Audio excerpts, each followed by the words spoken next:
Hi everyone, thank you for joining us for the first in our series of 3 diversity and inclusion webinars, which will focus on the world of work and primarily on neurodiversity. They will be taking place each Tuesday for the next few weeks alongside experts in our bid to make the workplace more neuro-inclusive. Now, neurodiversity, which is defined as a mix of neurotypical and neurodivergent individuals, such as people with dyslexia or ADHD, for example, physical workplaces, and remote work have all been around for a long time, some longer than others and some before we even had words for them. However, it appears we are finally reaching a time in which they have to be acknowledged and considered together. The present situation we are all facing, coupled with our greater understanding of neurodiversity, has therefore given us the opportunity to shape how we work remotely and make a situation which can be very disorientating, text heavy, and full of screen time instead accessible for all.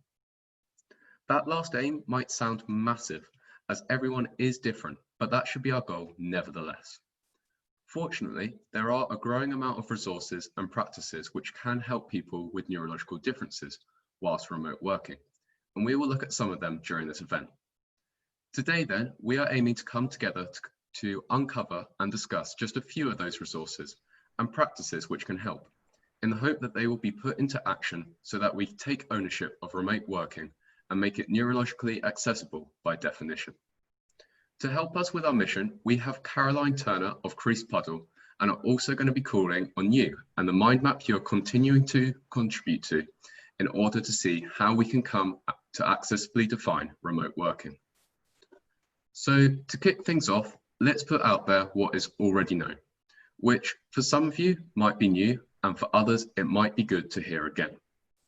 Firstly though, someone who could be new to a lot of you, but you're bound to be happy that today is the day that changed. So welcome Caroline, who is here to introduce herself and explain a bit more about what her company, Creased Puddle, does. Hi everybody. Thanks very much for that, Ross. And thank you to all inviting me today to talk about my passion, which is neurodiversity and those people that it directly involves. So I'm just going to give you a 2-minute intro about who I am and why Creased Puddle. So I'm neurodivergent myself, so I have a diagnosis of ADHD. My husband isn't diagnosed with anything, but I'm working on dyspraxia. My son is autistic and my daughter is dyslexic. So we're a very colourful family.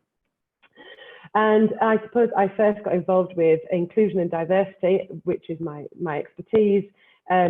When I was a young sergeant in North Yorkshire Police in 1996. So I'm an old lady compared to a lot of people that will be listening today. And my focus changed. First of all, I looked at gender equality, and then the next I looked at was when my son was diagnosed and actually how we engage with our artistic communities. And as you can imagine, we could do an awful lot better as a police service. We still can.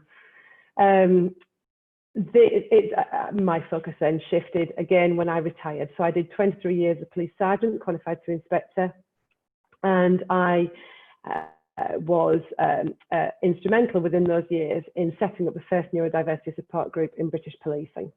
So when I retired after 23 years, I looked at actually how and if there really was a demand for companies and organisations to understand what the benefits and challenges were for those who are neurodivergent in organisations. So I started Creased Puddle up nearly 2.5 years ago, nearly 3 years ago. And we supply services now across the UK, workplace assessments, support and coaching, consultations, diagnostics, and effectively bespoke designed neurodiversity portfolios for organisations that are looking to really take this on and run with it and become market leaders in their given area. The reason Creased Puddle, I always get asked this, and Creased Puddle is my son's gamer tag. He's Creased Puddle 39, and he very much, we use gaming as a way of helping him to understand friendships, the maintenance of those, the making of those, and the way that you can handle failure, the way that you can handle success, the way that you can communicate. And we use it as a learning tool. So I kind of go against the grain in that I think I'm a mum and I think gaming is awesome. So I'm not very good at it, but yeah, I do it every now and again as well. So for me, it was a really powerful metaphor that we use Creased Puddle as a way of demonstrating our commitment to those neurodivergent individuals to help them express their benefits and their challenges in organisations across the UK. So thanks very much, that's me. Brilliant. Obviously, you've done a lot of great work in the past with the police force and now with Creased Puddle. And I must also say that I love that you have a story behind your name, which is itself so visual and a great combination of words, because I get asked so many times, where did Ayoa come from? And I'm yet to give a story on par with that, when Ayoa in reality is just a made up word, unfortunately, but Creased Puddle, that's definitely got something sat behind it. But anyway, I think that thanks to your wonderful intro, it's very clear to everyone that you are in fact the expert here today. So I'm hoping you're going to help us lay the foundations of what we already know about neurodiversity.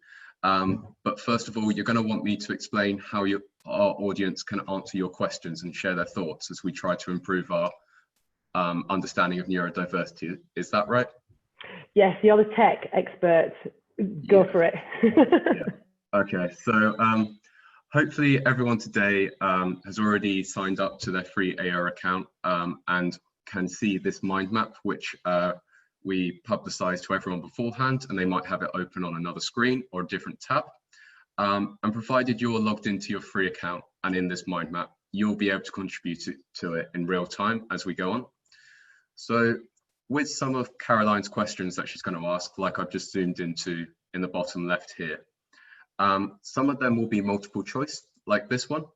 And if you'd like to select your answer to it, all you've got to do is click on the branch and then give a thumbs up, and that'll be your answer cast. Alternatively, if you'd like to add a bit more information to your answer, or it might not be a multiple choice one, you just hover over the branch question, click on the green plus which appears, and then you can type in your answer, whatever that might be, click on a blank space, and that will ensure that your thoughts, your ideas, your opinions are contributed during this interactive session, which we're hosting today. So as we go along, Caroline's going to be asking some questions for engagement, and they'll appear in the bottom left down here. But as you can see, we've already got some pre-populated, like talking about what remote has made better for you, fewer interruptions, less fatigue, what concerns you've got about remote working. So the interview process, it might not be as accessible going forward. This one might be interesting to pick up later, the distance between neurotypical and neurodiverse co-workers and employers. If anyone wants to expand on that, again, just click on the green plus to add your thoughts to it. And then one big question we've got is, which of these famous people do you think are neurodivergent? So again, if you just want to click on them and give a thumbs up to vote if you think any of these famous faces are neurodivergent, and we'll return to that at the end of the session. But I'll hand back over to Caroline now. Yeah, hi Russ. Right, so I hope you all understood that. I must admit, this system is new for me as well, so I'm going to try and do my best to work around this system, but it's great. It's nice and visual. It's nice and clear. We can see it from a detailed perspective, and we can see it from kind of a bird's eye view perspective. So that kind of helps us to put it in context, and particularly for people who are neurodivergent that have real benefits in being able to be great visual thinkers and see things visually. Something along these lines is invaluable, really. So yes, absolutely. And we're going to talk probably for the next maybe 10 minutes on these questions. Really want your input into these. So don't be scared to vote, and don't be scared to comment, and don't be scared to add more to it, certainly. But the first one that we're going to look at is how our organisations are thinking about neurodiversity. So this is going to be our first question, and we've already got some people saying yeah, definitely, which is great. A couple of people start going, yeah, well, a little bit. Oh, there we go. So that's just going up again. And 3 people are still saying, no, do you know what? They're really not having this conversation. So can I just say a big thumbs up to whoever's organisation is doing that. That's brilliant. Starting a conversation about neurodiversity can be one of the simplest and one of the most complicated things that an organisation will do in equal measure. There are so many avenues to start in this conversation, for sure. I would suggest that the organisations that we get involved in more on the partially and none at all level. The ones that we've been working with for a good few years, the employees from their organisations would say, yeah, definitely. I've seen neurodiversity around. I've seen the word, I've seen the term. I know that so-and-so got some tech. So the word neurodiversity certainly is being used an awful lot more. I just want to talk about the terminology before we start, because we're assuming, of course, that you know what neurodiversity is. And actually, for us, neurodiversity is the acceptance that everybody's brain works differently, and it incorporates those people who are neurodivergent and those that may have a typically developing brain. So as somebody with ADHD, I would consider myself as neurodivergent. We're seeing throughout the UK now very much a difference when we're asking the question about organisations knowing and understanding and engaging with neurodiversity. We're seeing a real increase. So it's very sad to see not at all, but you know what? I'm not surprised. So we'll probably, when I do speaking events, and I do these all over the UK, I'll say, okay, who's heard of neurodiversity? And now probably 3/4, if not more, of the audience will put their hands up. 2.5, 3 years ago when I'm doing that, maybe 1 or 2 people kind of sat at the front, very eager to, kind of, because they've heard of neurodiversity. So a real shift in using the words and starting conversations around it across the UK, particularly in the last 3 years. I think our perceptions are starting to change in relation to why should we bother. And certainly I remember I did a speaking event for an organisation in the early days, and effectively got, not that she did laugh me off the stage, but she was sat at the stage just laughing the entire time and saying, this is not a thing. This is clearly this woman's, personal mission. And she put that on the feedback form as well. And rather than it kind of killing my confidence and thinking, God, am I on the wrong track here? It really galvanized my thinking and set out for me what I wanted to achieve, so that we didn't have those people who would not take it seriously going forward. So we are seeing a real shift. Okay. The next question, if we can have a little look at, have we got a comment on that? Definitely. Is that how this works, Ross? Is there a comment on there? No? Okay, no, it's fine. Okay, okay, so brilliant, thank you. Okay, so the next question would be, do you know people who are neurodivergent? So how many of you know somebody who is neurodivergent? So if we're going to say, and you can't say me, even though I'm happy to meet you all and I'm delighted to be a part of today, but in your everyday lives, how many of you have come across somebody who is a neurologically different thinker? So that might be somebody who's autistic or dyslexic, dyspraxic, maybe they have Tourette's, and maybe they have ADHD, attention deficit hyperactivity disorder. Maybe you think that they have those characteristics. Maybe you think you have those characteristics. I don't know.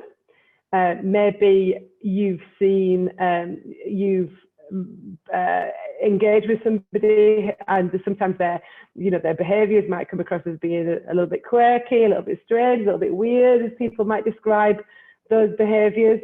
And you sort of think, actually, do you know what? Maybe there is, maybe there's more to this than I've thought in the past. What we know is that neurodiversity, hey, look, we're getting some interaction. This is brilliant. I don't think so. Okay, absolutely. Maybe I have. Brilliant. Do I count? God, yes, you do. I don't even know who you are, but yes, you absolutely do. Okay, so do you know somebody who's neurodivergent? The reality is you will all have met somebody, unless you've been living in a box, which, you know, some people will be quite happy to do, who is neurodivergent. I have no data to back that up, but if we think that 1 in 5 people are dyslexic and 1.1% of the population is autistic, you know, but 7% of the population is ADHD, then you will have absolutely encountered people who are neurodivergent. And there's very much these, we have an idea sometimes, and we'll go on to talk about stereotypes in a minute, but we sometimes have this idea of what somebody would appear like or communicate, how they would communicate as somebody who is neurodivergent. And then perhaps if they don't fit into that box, then they go, oh, no, they can't possibly be dyslexic, or they can't be autistic, or they can't be ADHD. So that can sometimes stop a conversation. But the reality is that probably can guarantee that you will have met somebody who is neurodivergent. When we do our training, we talk about, you know, can you see a hidden disability? And I created that slide and that part of our training with neurodivergent individuals. It was about looking at the neurotypical view of what somebody who is neurodivergent, what their view is of somebody who is neurodivergent, and how they see us, and what kind of behaviours kind of give us away, what characteristics give us away, and sometimes that can end up being quite conflicting. So there might be conflicts between those people who are neurodivergent and neurotypical, and sometimes and it can be often a misunderstanding. And this is where I'm going to constantly come back to the communication word, very much about how we communicate and who we communicate with, and about exploring different ways of communicating so that we can get some better understanding, so that actually those people who are neurodivergent are quite happy to disclose it to those around them. And then the third question that we're going to look at is some common stereotypes as well. So thank you for all that. That was good. Some good feedback there. And this is, I really want to touch on, and this is a really fleeting kind of overview of neurodiversity and some kind of common questions about neurodiversity, but particularly those people who have engaged with the last question about saying, oh, I have, or maybe I have, or do I count? Yeah, you do. A few people, yeah, a number of people, a lot of people. Okay, so what kind of stereotypes have we got out there? So think about the media, and the media are really great at getting home some of the messages, and then, oh, you know what, sometimes they're not so great at getting home the messages. And what kind of stereotypes have we got out there for people who are autistic, maybe dyslexic, or ADHD? So one, I will, yay, hyperactive, there we go, brilliant, that's mine, that's absolutely, problem children, yes, brilliant, particularly with ADHD. We know that there is, around about 25% of prison populations are ADHD. And the media will constantly report that, and therefore there is this myth that is perpetuated that all people with ADHD are criminals, naughty boys. Well, I'm not a boy, and I was a police officer, so I kind of go the other way on that one. I'm the opposite of that. Problem children, yes, because and I do use the behaviour word, but I use it reluctantly because in the absence of anything else. But often we have children who are labelled as being naughty and a problem, when actually it is just that we've become so restricted within our education systems that they pop out between the cracks. And because we have such a more informed knowledge of how to get the best out of their brains, it becomes very frustrating as parents and carers not to be able to bring the school on side sometimes, to be able to say, actually, this is what my child needs in order to thrive. So yes, absolutely. Short attention span, yeah, this is a brilliant one. Or can't do things, very poor impulse control. So these are all negatives. Have you noticed? It's all very deficit, low intelligence. So this is where we do fall down, because people think that we are lacking and that there are these, if somebody is ADHD, they can't concentrate on anything. And we've just had a conversation with my colleague, and we were saying, actually, do you know what? It's that our attention is taken by everything. It's not that we don't pay attention or we can't pay attention. It's just that our attention is over so much more than the neurotypical brain, that we can't read or write. So my daughter is dyslexic and she can read and write very well, thank you very much. But she does have her challenges. And you know, when we measured between her crystallized and her fluid IQ, there was a deficit. And there was this, well, she should be achieving this because look what she can produce. But she wasn't achieving that because of her dyslexia. And they do think that it's linked to the intelligence every single time. It's just, I have this, we've just rolled out loads of training for cyber for police officers across the UK. And I've been delivering it because of my former life. And we have these really good conversations about, people think you're sick, they think you're stupid, they think you're somehow unable. And when we go into workplaces, we very much talk about, can you access that task in that environment? Because if you can, that will depict the level of disability or the level of ability that you have. Okay, so brilliant. Generally negative, yes.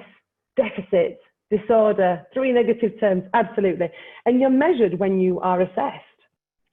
You are measured against the standard person, aren't you? So you're measured against the standard person. They've measured the standard person and said, okay, this is the level for everything in these areas. And if you fall below those levels to a significant amount, then we will diagnose you with these conditions. And then what happens is that you are given this report at the end of it, and quite often, not our psychologists, because we do a number of different tools that measure the benefits of these brains too, but generally when you get your diagnosis, it will be deficit based. So you get given this report and then it's like, right, this is how much you're broken. And we know lots of people that have not engaged with their diagnosis as a direct result of that, because it is so negative.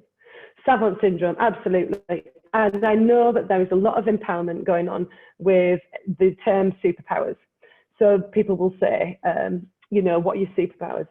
The problem is from a practical level for me, and I don't, if somebody wants to say I have superpowers in a certain area, do you know what? You rock on, fill your boots, all is good for me. However, what I'm meeting in workplaces is then managers and senior C-suite executives that are saying, so what are their superpowers then?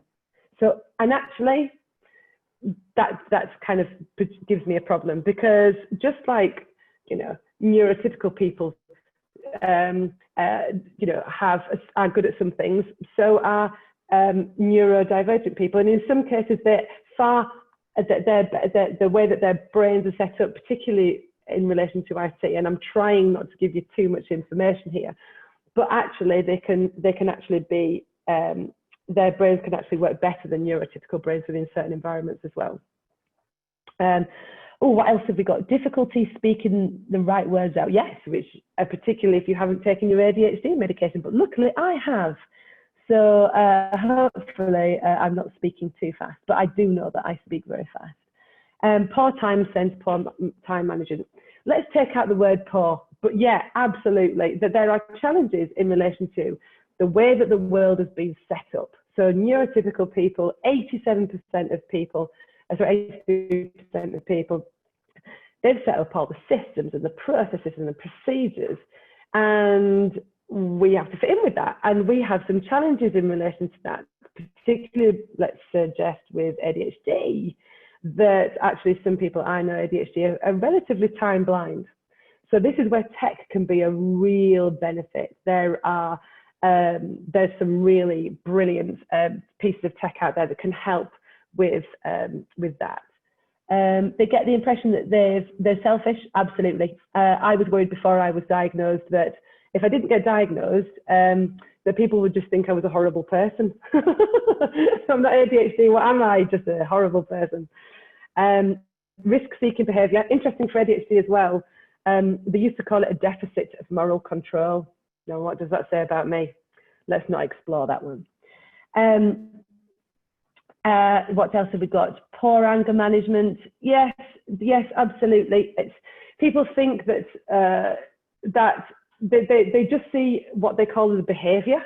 You're absolutely right. So they'll say that this behaviour, and they will class it as right, where they're angry. And actually, what we need to do is to have that conversation about, no, do you know what? This isn't a choice. Actually, having feeling overloaded, having a meltdown, sensory overload, whatever you want to call it, however you experience it, is not something that the neurodivergent community would choose to have, particularly within an organisational environment or a school environment.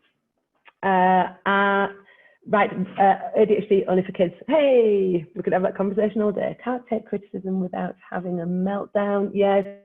Hypersensitive, absolutely. That lack empathy. Oh, without a doubt, we love that one.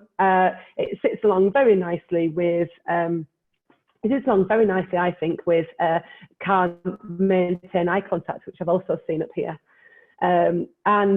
Yes, it's one of those things that is measured against the degree of empathy is measured against. I know lots of people who are particularly autistic that people think that they're lacking empathy, but actually when they might sometimes have challenges with being able to read the body language and the tone of voice that somebody in front of them is displaying. But once they understand what that person is going through, they can feel so much empathy for that individual. And so again, it's one of these myths and legends. I'm very acutely aware of the time going forward. Because this is great. This kind of level of interaction is brilliant.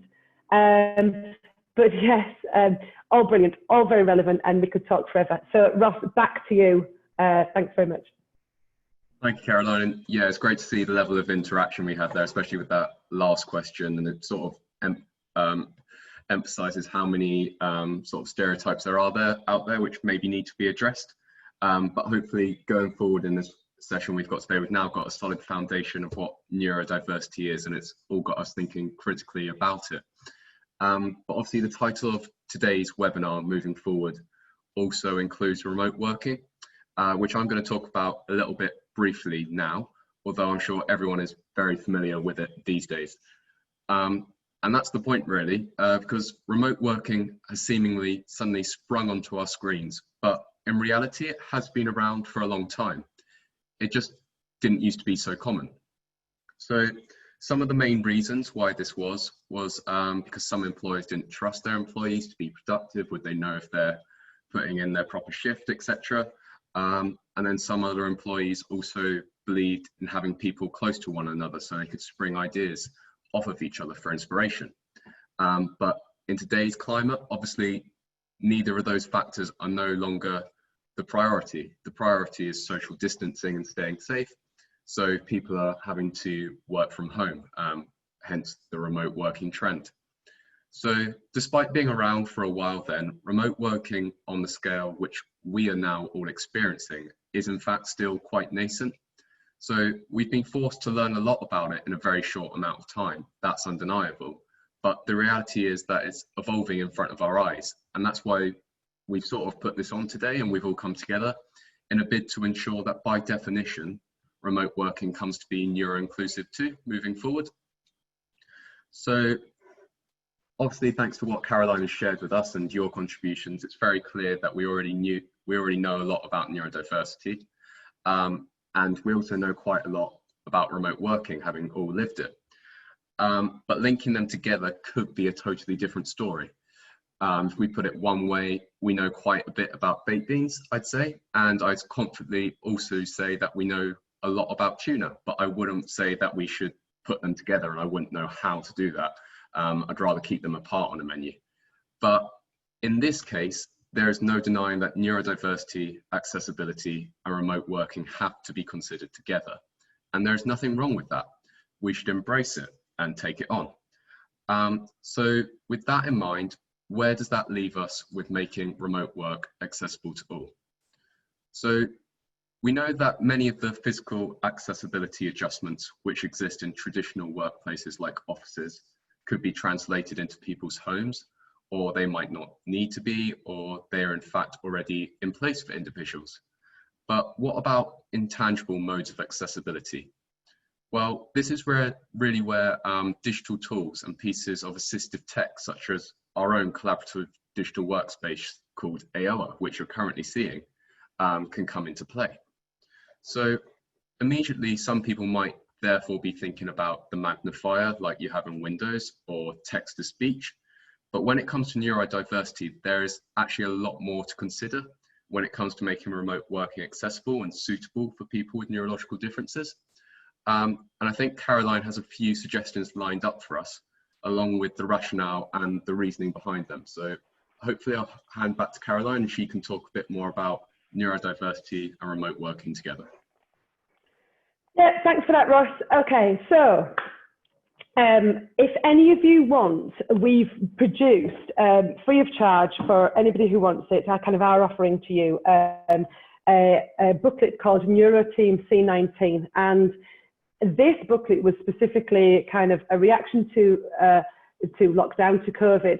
And actually it was about remotely managing your team. So I know that this is about generally remote managing and accessibility in general. However, I'll make sure that I send that over to Ross and then he can send it out to you if you want it. But essentially it's kind of our view on how and our suggestions on how to remotely manage people going forward. So certainly from a remote, from managing people remotely and getting the most out of people, the first thing is everybody's different. So there you go, that's all you're having.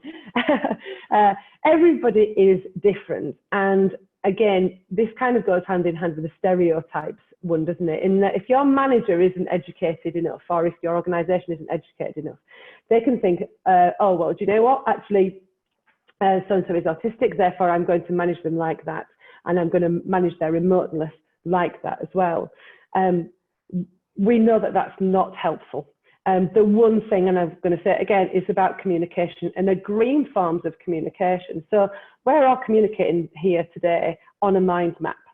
And there are so many different ways that we can communicate effectively. We ordinarily just default to words, don't we? We should be able to talk to each other. Well, actually, for some people, that is, if not difficult, impossible.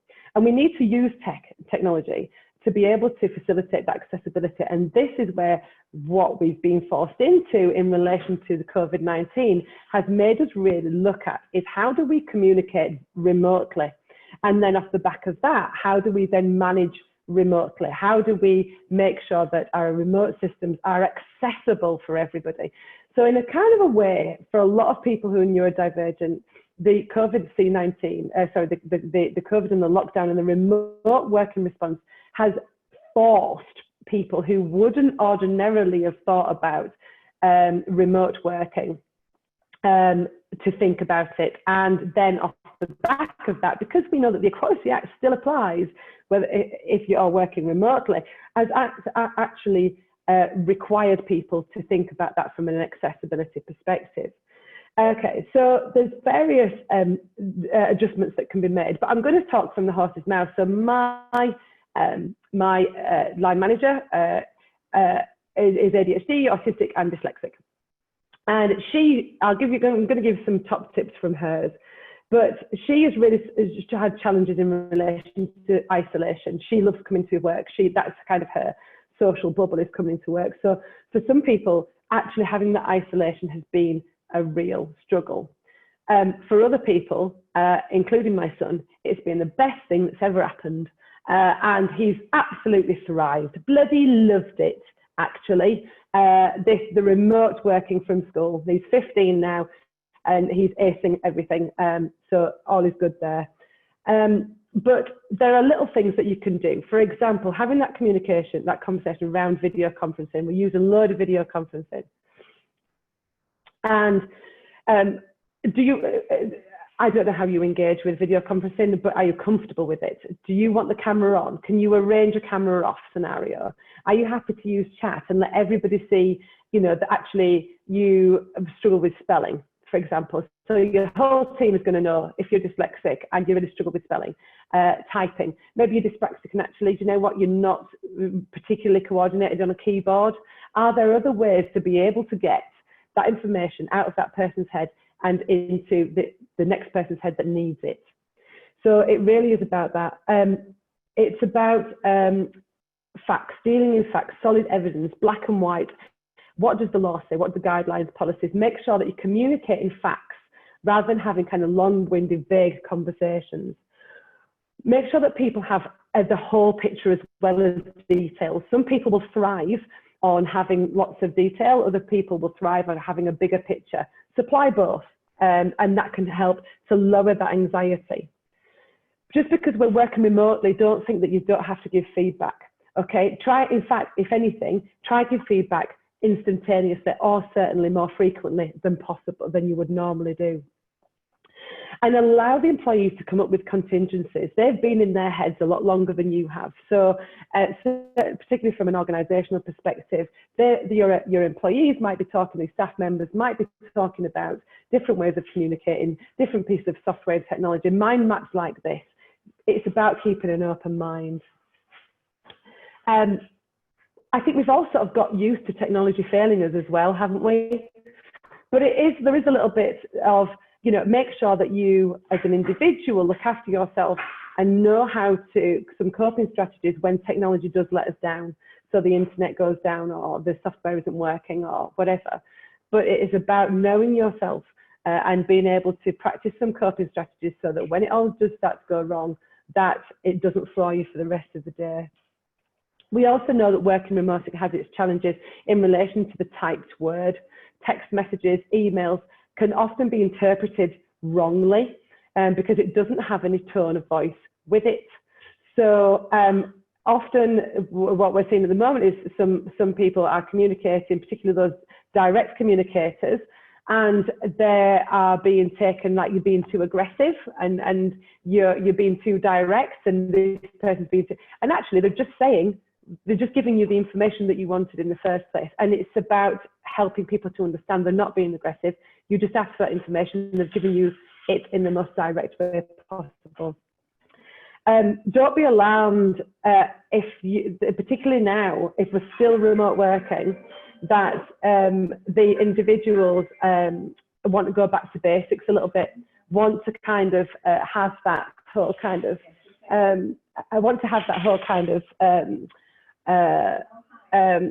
sorry, can you just hold on a second?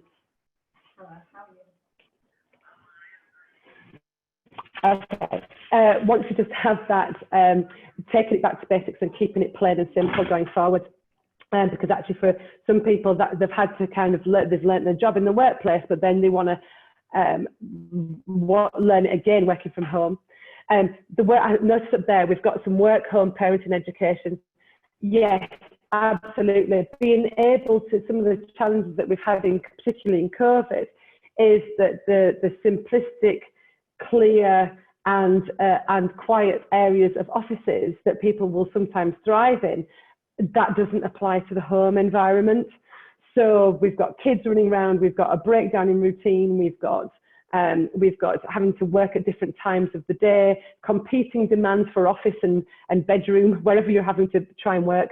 So from an organisational perspective, it's about understanding that. And to be fair, that's applicable for everybody. Encouraging to take breaks, looking after your mental health. We have to talk about mental health and making sure that even within the context of remote working and accessing that, the benefits are brilliant, but we need to make sure that we're looking after our mental health.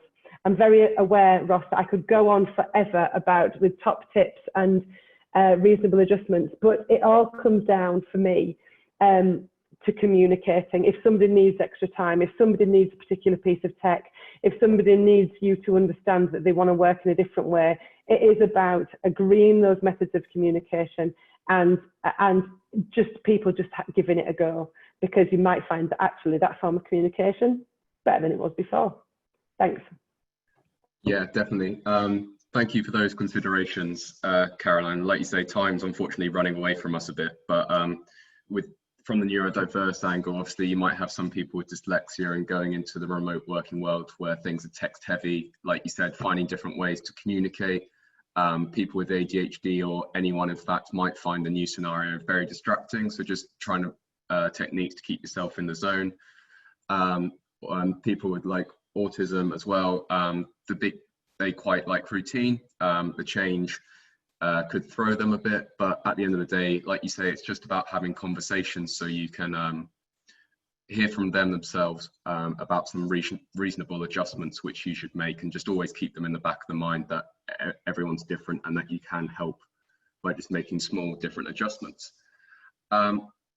So just briefly, before we wrap it up, I was wondering, Caroline, if you have any sort of take on whether the remote working scenario will actually lead in any way to neurodivergent people thriving. Will they in fact thrive in it? And what they've got to offer businesses right now, how will that look going forward? Maybe after their talents have sort of come to the forefront during this period of time. Yes, I love talking about this. And the fact of the matter is that as a neurodivergent community, we've sort of been living slightly divorced from everything else all our lives. And so we've kind of got the t-shirt. So it's been very interesting for the neurodivergent community when the neurotypical community have been describing how they've been feeling isolated and disconnected and not being able to communicate and not being able to work and communicate and thrive in the way that they were doing. We've been saying that's how we feel on a normal day. So this is kind of, we've been there, got the t-shirt. I think that we've got a brilliant opportunity for our innovative, different thinkers to be able to come to the fore. Some of the employers that we work with have really embraced this kind of, we don't know everything, so you tell us, okay, what is it about the inside of your heads that could get us through these challenges that we're seeing at the moment? So there are some real, we're seeing some lovely little pieces of best practice. It's a real opportunity for those people who do see the world in a different way and do see everything to do with our systems and our processes and our forms of communication in a different way, to be able for them to be able to thrive. And they need the environment in order to do that, and the organizational structure and the support in order to do that. And I think it's about understanding that yes, there might be some deficits in relation to communicating with neurotypical brains and individuals, but there is this top of this spiky profile which is not being exploited, and I say exploited in the good sense, for the benefit of the individual and for the organisation. Yeah, definitely. So quite often neurodivergent individuals, they have skills in particular areas which, like you say, exploit, but in the good way, could become quite valuable right now, especially during this time, to think just outside of the box. So I'm hoping that today we've sort of definitely talked about neurodiversity and explained it and talked about some of the stereotypes. We've looked at a few ways to see how neurodivergent individuals can be helped during the remote working period. And also just at the end there, sort of the benefits which they can bring to the stage right now. And obviously that should carry on into the future, which I'm pretty sure everyone here appreciates. So obviously, just to bring it home for one final time, I'm going to hand it back to Caroline in a moment for a closing statement, as what we're really trying to achieve here is people to recognise the value of neurodiversity, along with neurodivergent individuals, to actually value themselves and not shy away from their neurological differences. But just before I hand back to Caroline, one final question to ask you guys is, what percentage of companies do you think follow their own diversity and inclusion protocols? So if people just want to answer with some branches of a rough percentage, so you might say 25% or 50%, or you might be an optimist going for 90%. But if you just want to hover over this branch and add a few, so we got 10% at the moment, so that's fairly low, not such a great outlook. 40%, a bit more optimistic.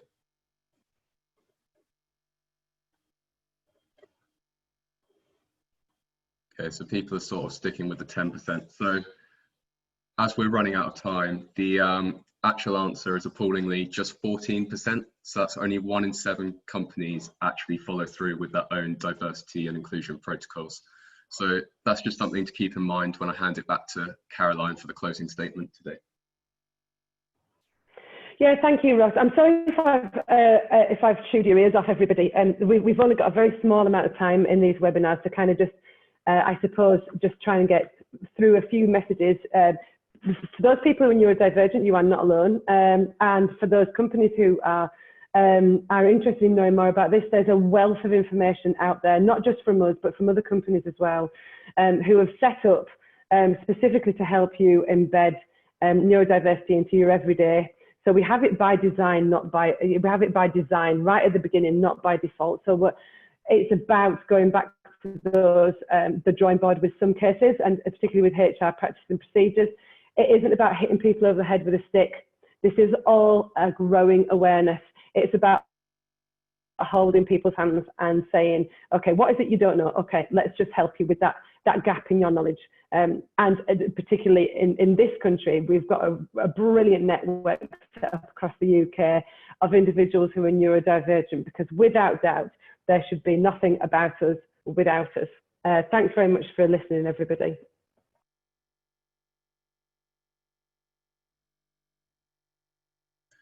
Excellent. Thank you very much, Caroline. That about rounds up what we've got for today. Like I said, hopefully we've emphasised that there is a lot of help out there, and there's things which people can do, mainly reasonable adjustments and having a conversation. But at the end of the day, there isn't a simple solution.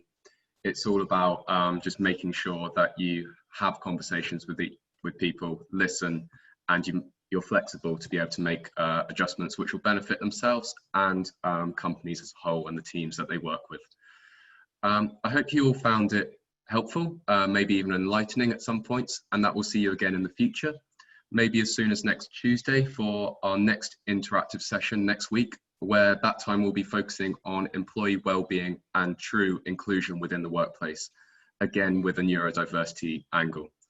But now I guess it's that time when if anyone does have any questions for either of us, please feel free to put them in the Q&A section in Zoom. I'm sure you're very familiar with using Zoom now, so you know where that box is.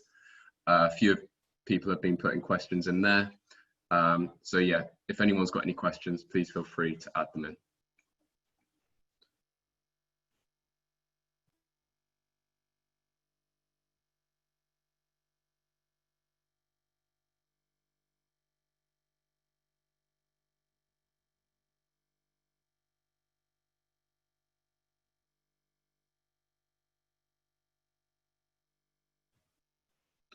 So we have got one question just come through.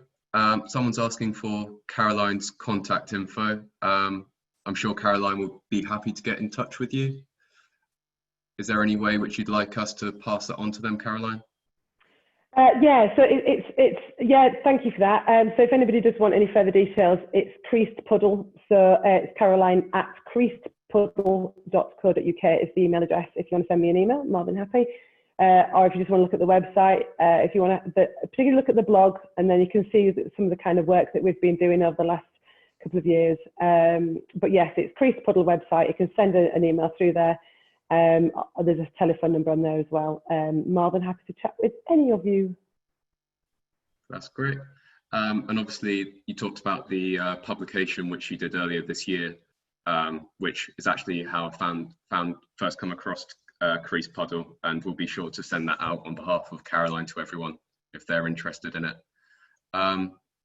We've also got another question which I think will be for Caroline to help us out with, from Laurel, saying, do you have some advice on assistance for people with ADHD to help us not spend 24/7 surfing the life cycle of Norwegian mollusks, since we're on the webpage anyway?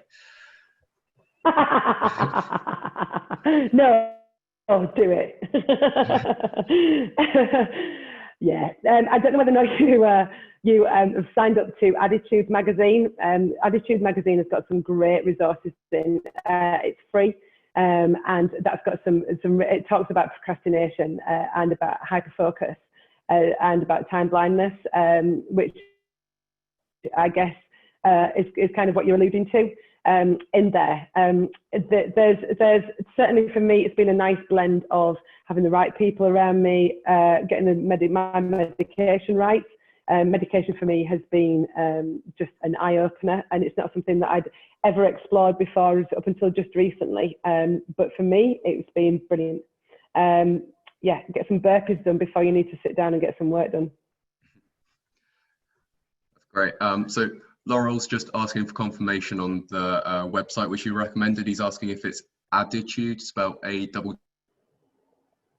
Yes, it is. So it's ADD. So, yes, that's an Additude. Yeah. So ADD. Little play on words there. Okay, cool. Okay. It doesn't look like we've got any more questions coming through, but once again, thank you very much for everyone for joining us, and Caroline as well for giving loads of great information during today's session. Thank you for everyone engaging with the mind map. And hopefully we'll see you soon, maybe next week, and we'll be sure to stay in touch. But for now, thank you very much, everyone, and stay safe. Thanks. Bye, everyone.